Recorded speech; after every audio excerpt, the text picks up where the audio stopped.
This is a black tank flush. So basically, whenever you go to dump your tanks, which we'll go over that in just a minute, but when you go to dump your tanks, you'll leave your black valve open. You'll hook a water hose to this. You'll let it run for 10 or 15 minutes and it flushes the inside of the tank.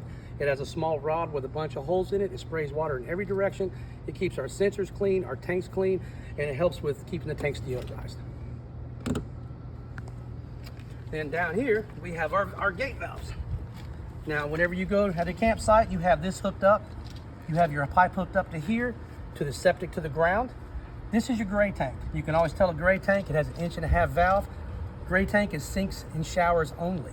So when you're camping, you can leave that open all the time. Let that flow, there's no solid waste. Our black tank is located here. You can always tell the difference.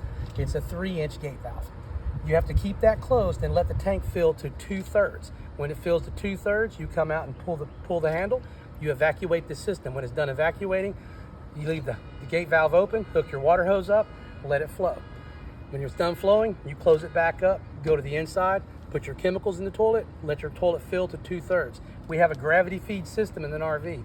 We don't have enough water pushing through the system to dump the tank, so that's why we leave the valve closed to let it fill to 2/3.